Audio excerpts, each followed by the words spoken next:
Alors c'est ce que l'arbitre m'a dit à la fin du match, c'est pour ça que j'ai trouvé ça drôle de sa part, ou pas drôle du tout. Un truc du genre comme ça ira mieux en Angleterre, ou un truc comme ça, je trouvais pas ça très approprié, mais ce sera pas du tout mon dernier match, sauf si le club me vire demain, mais je pense pas que ce soit prévu. Je serai l'entraîneur du Stade de Reims pour encore de longs mois ou de longues années, je l'espère.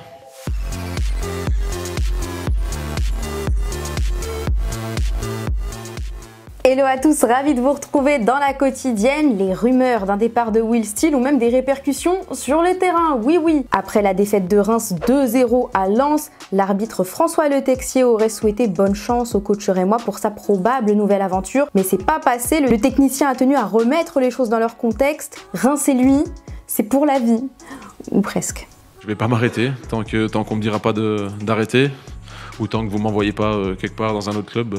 Je serai là et je ferai tout pour que Reims termine dans le top 9 et fasse plus si la possibilité existe. Vendredi, on vous demandait justement quel club devait selon vous rejoindre Will Steele l'été prochain pisté par Sunderland. Kyrian, tu le vois chez nos amis anglais, pas forcément à Sunderland mais dans un club londonien puisqu'il a une attache là-bas. Une équipe pas trop cotée. Et il y en a un sur Londres, Space Game. Pour toi, il va rester à Reims s'il arrive à accrocher une place européenne. Et dans le cas contraire, tu le vois bien aussi en Angleterre pour être proche de sa compagne. C'est beau l'amour. Dans les autres rencontres, hier soir, le Paris Saint-Germain a calé à Lille. Un partout avec un Lenny Yoro déterminé face à Kylian Mbappé. Kiki qui a inscrit un péno et qui a dit au gardien lillois Lucas Chevalier juste avant de tirer « Bonne chance ». On comprend pourquoi. Mais alors, excusez-moi, Luis Enrique, on l'a encore vu en pointe, Kylian Mbappé. Il est numéro 9, c'est ça? Je sens qu'il ne faut pas le lancer dessus. La única diferencia, lo repetiré 100 veces, 1 millón de veces, no tengo ningún problema. La única diferencia en el posicionamiento de Kylian es si le acompaña a alguien por dentro o a alguien por fuera. Nada más. Él tiene total libertad. Desde el primer día que hemos llegado aquí ha sido siempre lo mismo.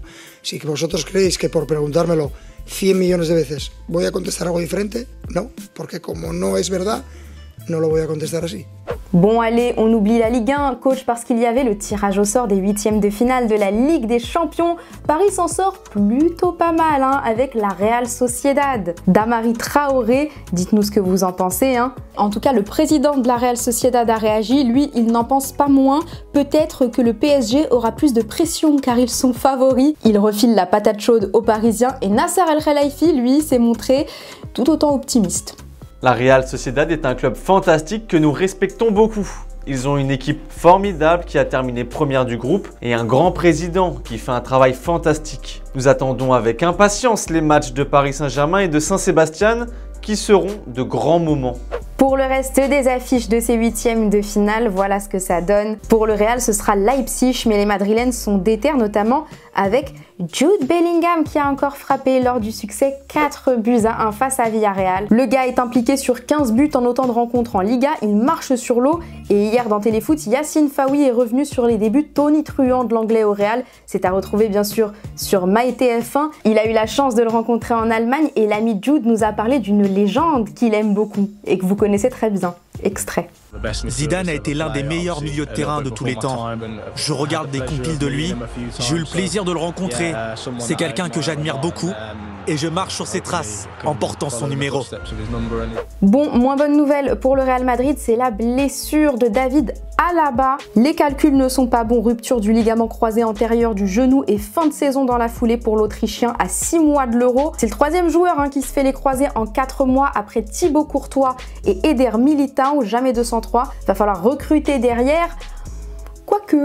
Tchouaméni, obviamente, es la primera opción que tenemos lista y de momento ha hecho muy bien el partido contra Osasuna. Creo que no es lo que pensamos de él, que juega de central, pero como he dicho, en la emergencia, y ahora es un momento que estamos un poco en emergencia, creo que ahí él puede jugar. Bon, Tchouaméni en pompier de service, c'est une chose, mais je vous pose la question du jour. Selon vous, quel défenseur devrait recruter le Real Madrid cet hiver? Vous nous dites tout et demain, on sélectionnera 2 commentaires. Puisqu'on parle des merengues, j'aimerais juste dire un petit mot sur un ancien de la maison qui est désormais coach, Xabi Alonso. Son Leverkusen a balayé l'Eintracht Francfort 3-0. Les gars sont premiers de Bundesliga et invaincus depuis 24 rencontres, c'est-à-dire la saison. Voilà, ça peut peut-être donner des idées à certains clubs pour la saison prochaine. Et vous croyez quand même pas qu'on allait oublier l'Europa League, hein? Alors outre Lille qui a terminé premier de son groupe en Conference League, en Europa, on va retrouver en barrage notamment le Stade Rennais, pour qui ça va pas être gagné, hein. Ils héritent du Milan, les Rennais. On aura Lens Fribourg, Benfica Toulouse et enfin pour l'Olympique de Marseille, c'est le Shakhtar Donetsk. Force à nos clubs français. En Italie, petite dinguerie qui s'est passée du côté de la Roma, défaite 2-0 sur la pelouse du Bologne de Thiago Motta. Et vous le savez, Renato Sanchez est en difficulté chez les Romains, souvent blessé. Alors le Mou nous a fait du Special One. Il l'a fait entrer à la 46e pour le faire sortir à la 64e. Après 18 minutes de jeu seulement, José s'en est visiblement voulu.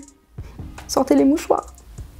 Mi scuso anche con Renato perché quello che è successo di farlo entrare dopo uscire è dura per lui, è dura per me. La mia carriera l'ho fatto penso 4 volte. Mi scuso, ho dovuto pensare alla squadra e mi fa male al cuore però. Sans transition, que se passe-t-il sur la planète football? Vous le savez, Victor Osimhen a été élu Ballon d'Or africain et il nous avait mis ce tweet. Et il y a un tweetos qui a répondu à son post en disant qu'Achraf Hakimi méritait davantage le titre pour sa contribution au rayonnement du continent africain suite à sa demi-finale de Coupe du Monde. Sauf qu'Osimhen a répliqué avec ce même. On aura tous compris, hein, la violence de la réponse, vraiment, c'est pas son souci, mais c'est un petit peu plus la joie du côté d'Olympique de Marseille où Vitinha a rencontré son idole. Et il est presque phocéen, le gars, regardez. Il était avec Jules, patrimoine de la ville, ça tape la pose avec lui. Et au même moment, il y en a un qui s'est fait une coupe du monde, hein, cheveux courts pour Neymar, qui a décidé de changer de look pour un nouveau départ. Ou pas. Avant de se quitter, nous sommes à une semaine de Noël et forcément dans la quotidienne on continue à vous régaler avec un capteur footbar qu'on vous fait gagner. C'est un outil révolutionnaire, vous l'attachez au-dessus du mollet et vous avez sur votre smartphone toutes vos données statistiques de frappe, de vitesse et j'en passe lors de matchs ou entraînements. Vous voyez, hein, il est discret, léger mais puissant. Alors pour le remporter, ce capteur footbar, il faut être abonné à notre chaîne YouTube et puis vous allez commenter « On se tape des footbars ». Voilà, c'est le jeu de mots. D'ailleurs, on vous a gagné la semaine dernière un Nerf. Félicitations à Flavien. Tu le remportes, toi qui souhaitais l'offrir à ta copine fan d'Olivier Giroud, ambassadeur Nerf. Surveille tes messages, ça arrive vite sous le sapin. Et voilà, c'est déjà la fin de la quotidienne. Félicitations à nos handballeuses françaises qui sont championnes du monde. Ça nous console, hein, un an après la finale de la Coupe du Monde de football qu'on a perdue. Oui, nous sommes vice-champions du monde. Mais pour oublier ça, on va se quitter avec un best-of de nos Bleus en 2023. On se retrouve demain. Ciao.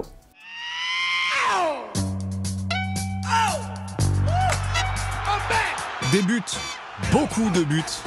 Un festival. J'ai vu la première mi-temps. Ouais, ça suffit. Ouais.